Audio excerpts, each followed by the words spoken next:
Welcome to the Sane Asylum. Just going to be doing this one on R3. I tried to do this one solo on R4 last life, but the boss has really serious regeneration, and it's very difficult for me to overcome on this tune. So R3 is about the best I can do solo on this tune. I just took level 17, so let's see where we're at. We'll pull up the Reaper side first. So at level 17, you first have access to tier 3. And I have the luxury of, well, at this point I'm not, respecing entire trees anymore because look at this, 652,000 plat to respec that. That is utterly absurd. So I have the luxury of having, I can, once I get to level 10, I can max out tier 2 of Grim Barricade and Dire Thaumaturge and still have points left over spent in Dread Adversary. So that when I get to level 17, I can just dump those in Dread Adversary and spend a few points over where I need them or want them in Dire Thaumaturge and Grim Barricade. Enough points to get my, Wisdom and Constitution to an even number once I'm in Reaper mode. That's why I don't have the extra point of Con here, because that would just put me at an odd number when I'm inside a Reaper dungeon anyways. Made sure to get to the plus to the DCs, and I also have tier 3 innates, which I can pick those up at 15. Total of 47 points now, getting inching closer to 48. I'm at a point now where every point is nearly 100,000 Reaper XP, and every additional point is 2,000 Reaper XP more than the previous one, so it won't be long until I get past that 100,000 point per Reaper point. Which means right now I'm getting about 1.5 Reaper points per life. On the enhancement side, just consolidated things. I've just unset the trees that I don't use.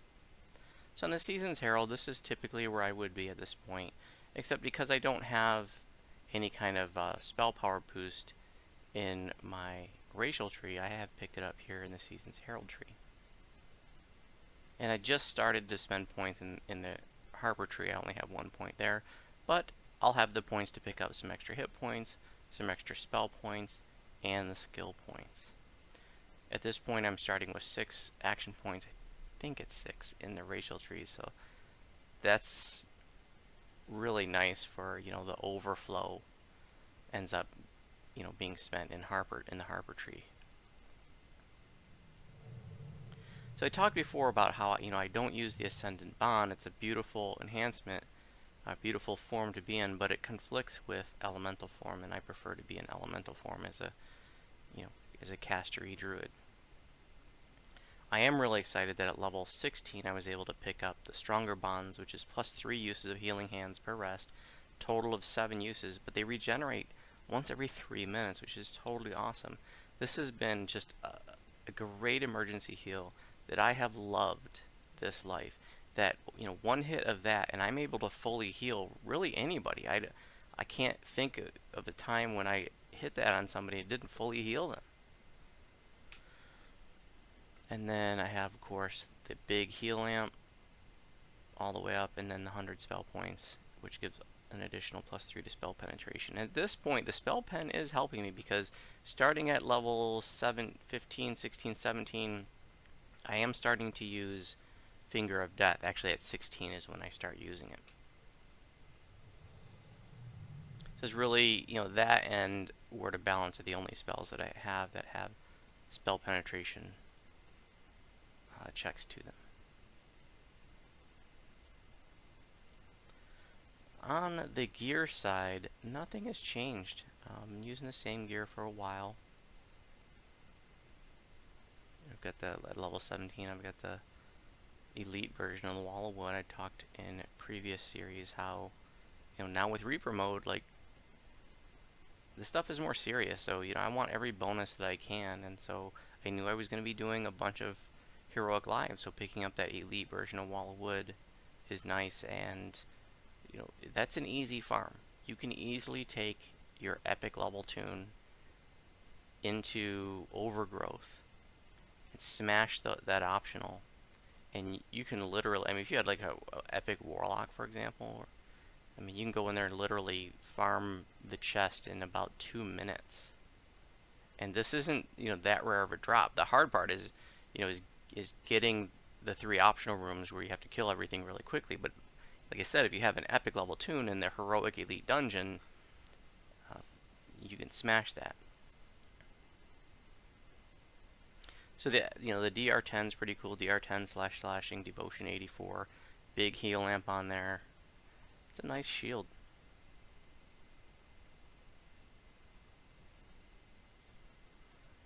All right, let's give it a go.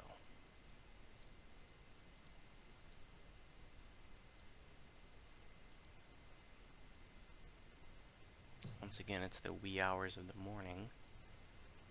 Often do my videos in the middle of the night. This is a quest that I have avoided doing videos for in the past. This is my first time doing a video for this one, because I have found it confusing. I always just sort of fumbled my way through. Oops, I just picked this up and didn't turn off quick and for yet. I've always just fumbled my way through the maze. Maybe I have done a video for this before. I can't remember. Half the time I do this, I forget to talk to Dirk. Then I get to the end and I wonder why it doesn't finish.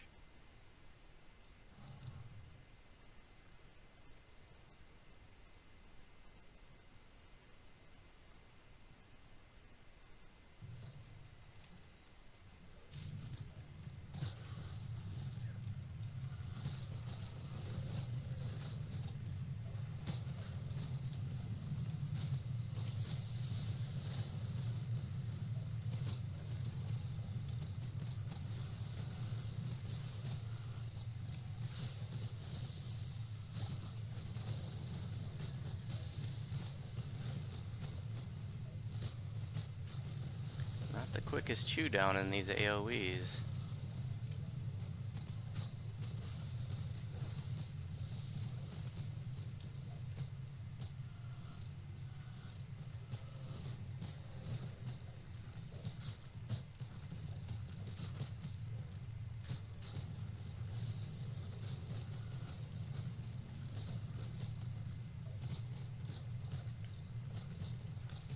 Probably go ahead and talk to my girlfriend after this is clear.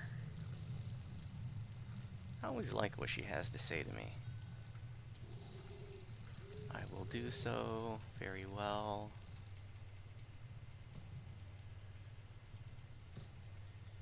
I'll get right on it.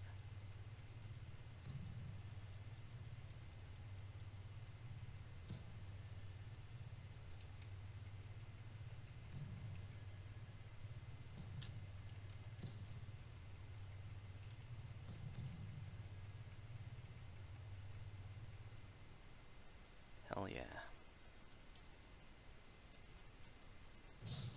So, I'm sort of going the back way. If you were to go the front way, if you're from the entrance here, if you were to go this way, it's a bunch of guards and there's quite a few casters.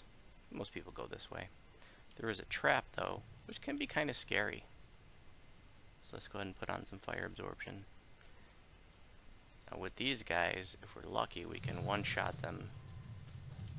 Ooh, wow, or we might get one-shot with the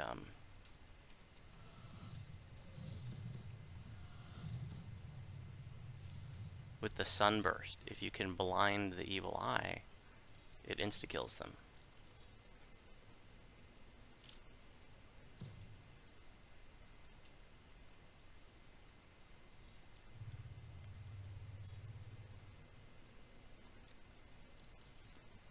We'll throw on some save boosts too. The fire shield and the absorption item, no problem. Oops. I had taken off my absorption item. Well, in any event. Gonna have a little fight here. Oh, let's take a look at where the numbers are. So con 44, wisdom 48. What's my save on the finger of death? 44 on the earthquake, 45. They saw me.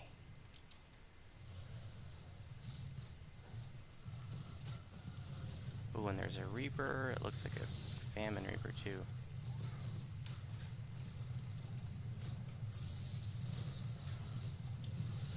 Hit him with the regular versions. I hit him at all the SLAs, and then on top of that, the regular versions of Call Lightning and Word of Balance. Those are both great against Heroic Reapers. These guys don't know what time it is because they're blinded, which I believe only lasts a minute now. Looks like a little bit over a minute, which, you know, is good enough for most situations, but there definitely are times in which you'd like the blindness to be permanent.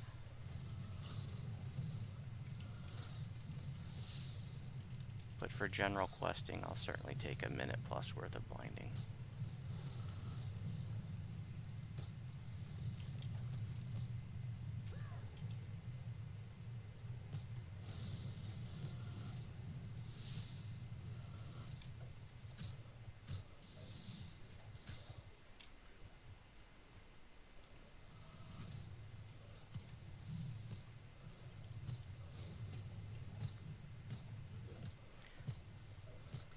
Yesterday I saw there was a new caster druid posted.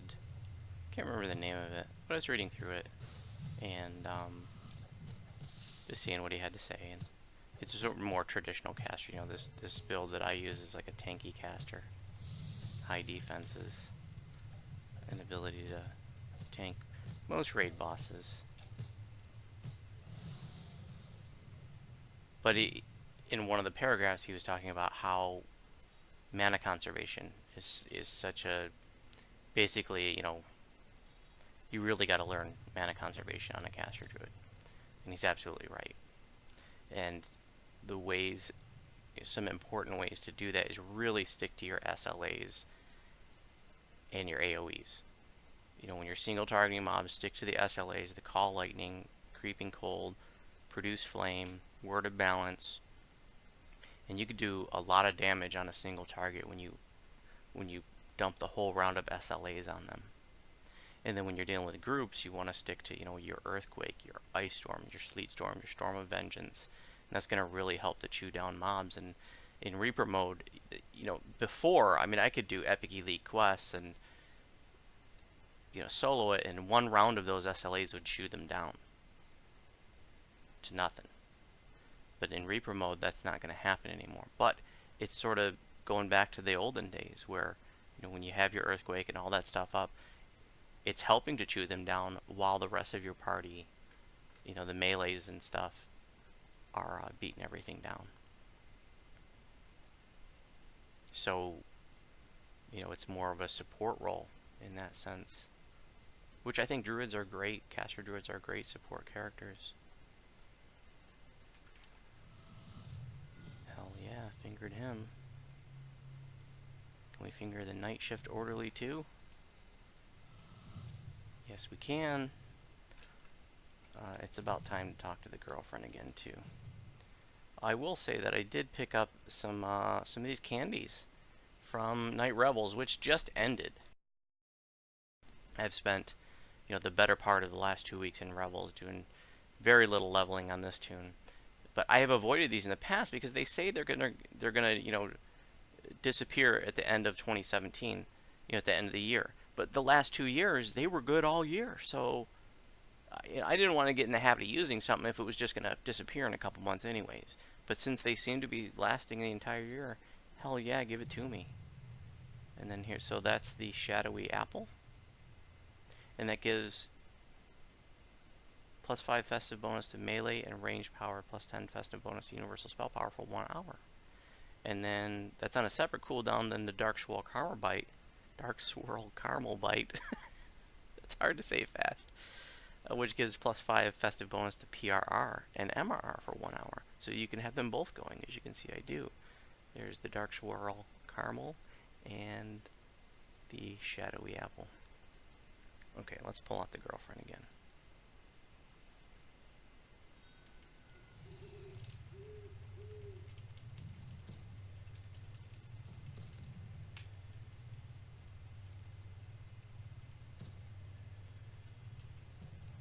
The Aasimar with the glowing eyes kind of looks cool in the elemental form. Still got the glowing eyes there.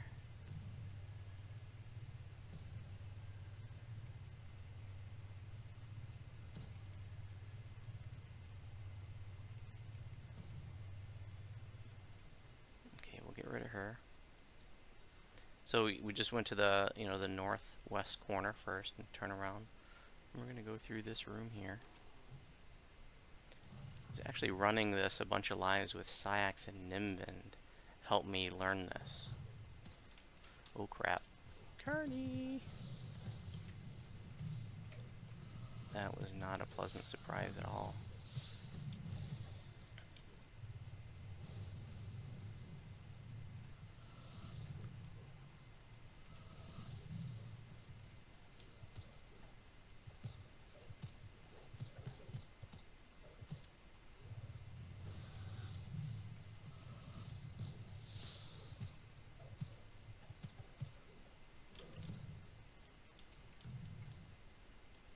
Now we're going to the southwest corner and dealing with reality. I never liked reality. And I'm just gonna blind them, drop them in an earthquake, and hopefully we can get a finger off on them.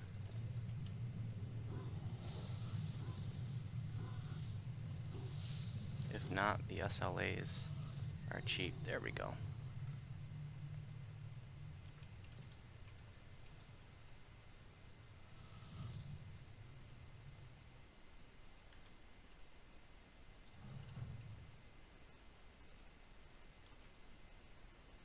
Using a lot of Finger of Death in this one, which is unusual for me. I've talked in other recent videos how, well, just generally speaking, Reaper Mode is changing the way that we play these quests, certainly changing the way that I play these quests, and changing the way that I play my own tune. And so, where I have advocated to just avoid Finger of Death in the past, because we could DPS mobs down with our SLAs really easily. In Heroics, Call Lightning's one-shot just about everything before Reaper Mode, but now, not so much. So it's nice to have that one-shot option.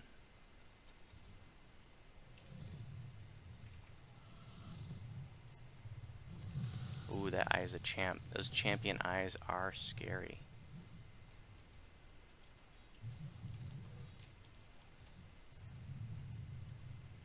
Got some helping hands on myself.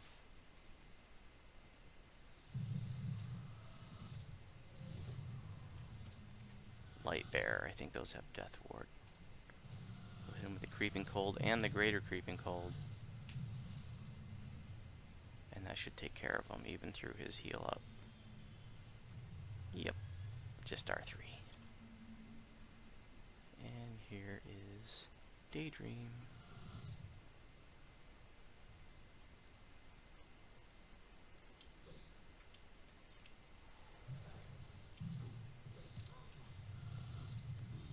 Boom. And if you were on the other side of the wall, you just make a quick loop around, no big deal. And that's it. Just got to kill those 3 guys. And then we're going to go here to the puzzle.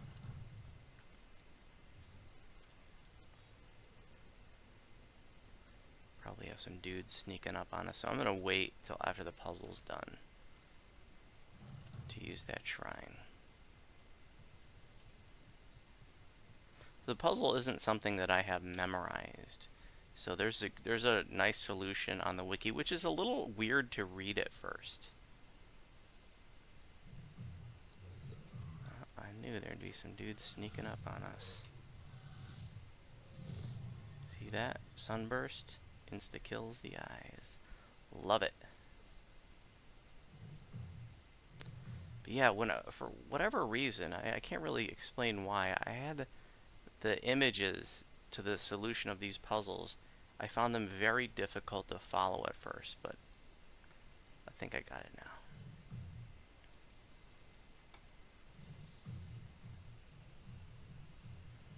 It's probably just because of the 3-dimensional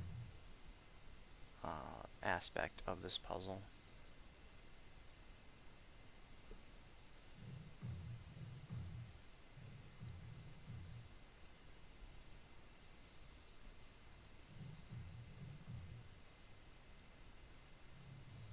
so that takes care of the bottom. Now we can do the top.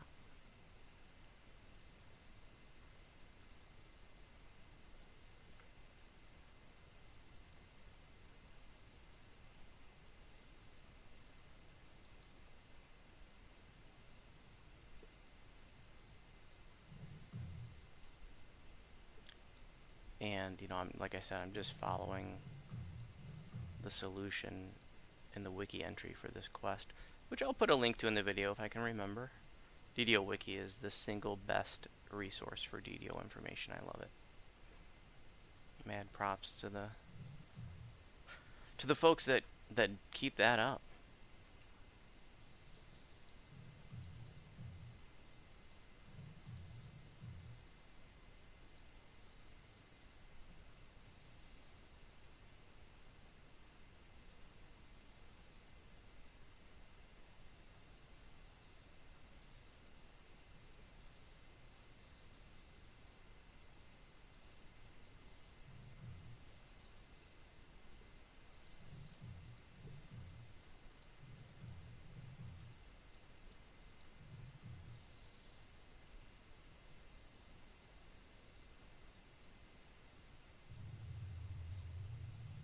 It's weird looking at a 2D image to solve a 3D puzzle.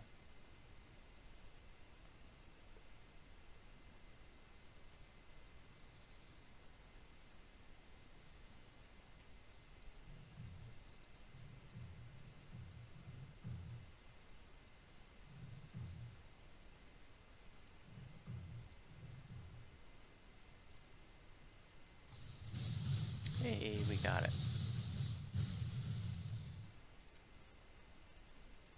So then, we talk to Fred, say maybe you should try rewarding instead. And that's what will make the chest appear. That's an interesting trinket. It's, you know, not bad. Even by today's standards, it's not bad.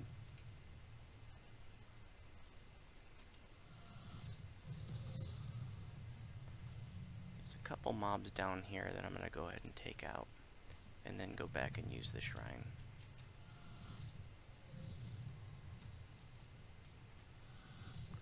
You want to be careful not to get too close to the end fight, because the boss can come up into the tunnels, and that can get really messy. I would highly recommend that when you do this with a group, you wait until everybody's ready before you jump down into that end fight. You know, 1 or 2 people drop down, and then they start dying because they got overwhelmed, and other people are, you know, trying to hurry up and get to them to help out, and then they die, and then the people that were finally in the back shrining, you know, are left, you know, to raise everybody else.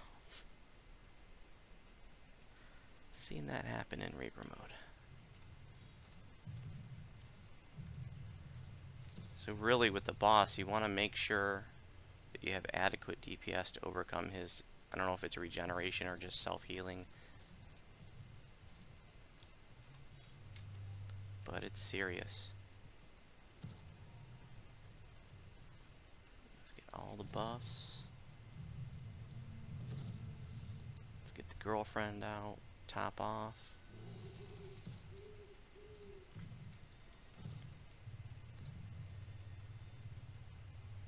I even picked up this Shades Hood thing, or Hood on Rest, which is another clicky.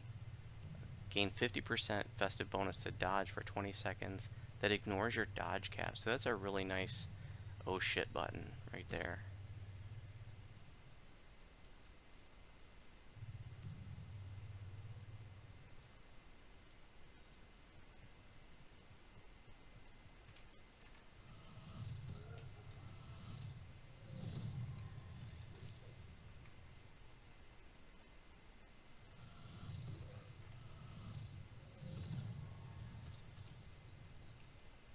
Alright, time for the boss. Let's switch to Fire Elemental form, because cold spells aren't going to do anything to him.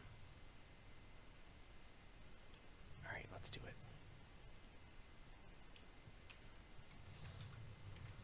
You want to make sure you run when he's casting something nasty. Get away from him. What's terrifying is when he does that and he teleports right on top of you, just like happened right there.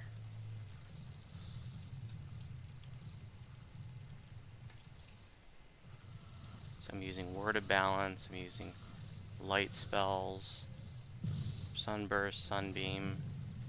Did it again. I'm using fire spells, Call Lightning. I think he's immune to electric. He's definitely immune to cold. Oh no, he's taking electric. I can use my Firewall, and I can use my Storm of Vengeance. Get away from him when he's doing that burst. That thing is painful. So this is one that even with a group, I don't like to do it above about R5.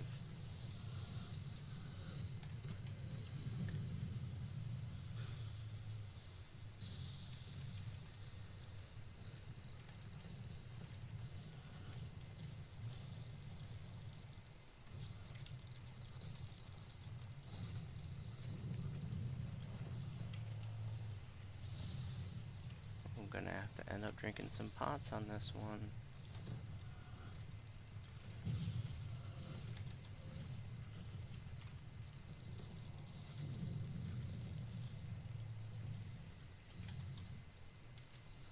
Once it gets to that halfway point, he just regenerates like crazy.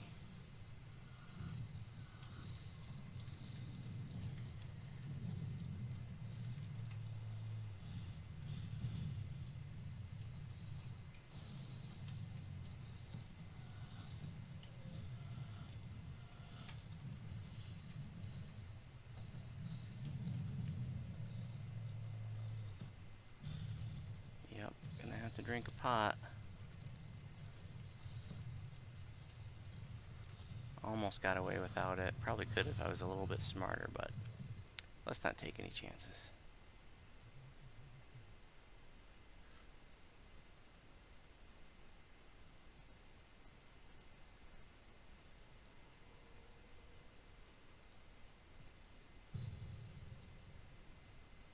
And this is the quest where your Shard of Zoriat drops. Pretty common drop from the end chest. This is a nice summons to have. This is where people are bringing out their beholders.